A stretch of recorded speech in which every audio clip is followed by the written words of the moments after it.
ACL surgery की cost India में arthroscopy की एसीएल रिकंस्ट्रक्शन इसकी कॉस्ट कैसी है, तो इसके लिए जानने के लिए हमें ज़रूरी है कि एसीएल होता क्या है।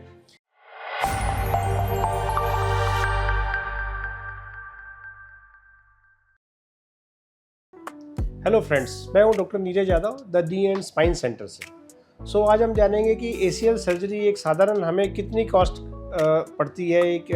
अगर एसीएल रिकंस्ट्रक्ट करना है आर्थोस्कोपिकली, अब ओपन एसीएल तो कोई करता नहीं है, सारे दूरबीन से ही करे जाते हैं। आर्थोस्कोपिक एसीएल रिकंस्ट्रक्शन इसकी कॉस्ट कैसी है, तो इसके लिए जानने के लिए हमें ज़रूरी है कि एसीएल होता क्या है। एसीएल हमारा एक ऐसा लिगामेंट होता है जो हमारे पैर के नीचे वाली बोन को ऊपर वाली बोन से जोड़ता है।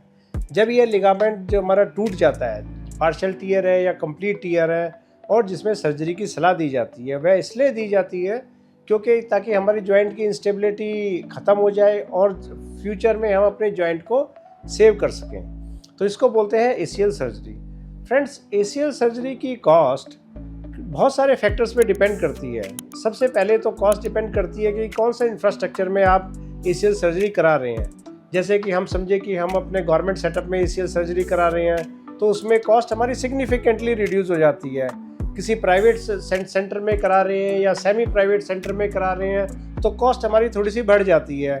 किसी इंडिविजुअल डॉक्टर के हॉस्पिटल में जिसका इंफ्रास्ट्रक्चर बहुत अच्छा है, उसमें थोड़ी कॉस्ट बढ़ जाएगी। इंडिविजुअल डॉक्टर के सेटअप में जिसमें इंफ्रास्ट्रक्चर थोड़ा कम है, उसमें कॉस्ट थोड़ी कम हो जाएगी।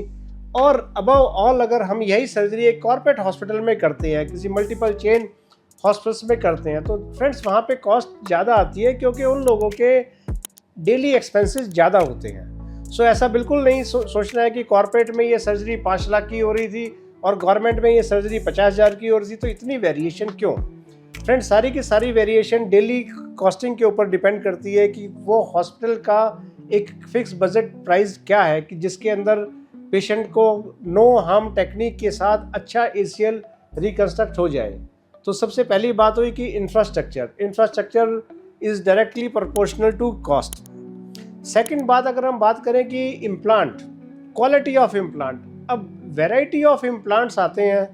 जो लोग अच्छे इंफ्रास्ट्रक्चर में काम कर रहे होते हैं वह एक एवरेज से अबव क्वालिटी के ही इम्प्लांट यूज़ करते हैं ताकि पेशेंट के रिजल्ट किसी भी तरह से कॉम्प्रोमाइज़ ना हो। अगर इम्प्लांट की क्वालिटी हम कम करने लगते हैं तो हमारी कॉस्ट ज़रूर कम हो जाती है, लेकिन उसके साथ कुछ ना कुछ कॉम्प्लिकेशंस भी साथ में हमें समझना चाहिए कि लो कॉस्ट इम्प्लांट के साथ कभी कभी एसीएल के अंदर कुछ complication like loosening of graft और ये सब चीज़ें हो सकती हैं।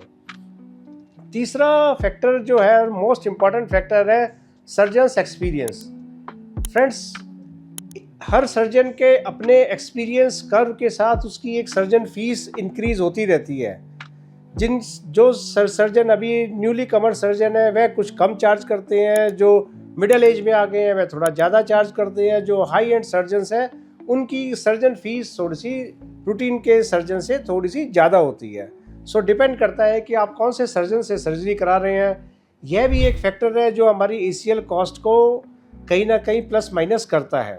फ्रेंड्स, ये कुछ फैक्टर्स है जो हमने बताया है कि आप कौन से इंफ्रास्ट्रक्चर में एसीएल करा रहे हैं, किस सर्जन से करा रहे हैं, कौन सी क्वालिटी का आप इम्प्लांट लगा रहे हैं और कौन सी टेक्निक से आपका एसीएल करा जा रहा है। यह कुछ फैक्टर्स हैं जो हमारे कॉस्ट को वेरी करते हैं। अगर हम मान के चले कि अगर एक गवर्नमेंट सेटअप से हम चलें से हाई एंड तक चलें तो इसकी कॉस्ट 1 लाख रुपए से लेके 5 लाख रुपए तक का एसीएल में खर्चा आता है।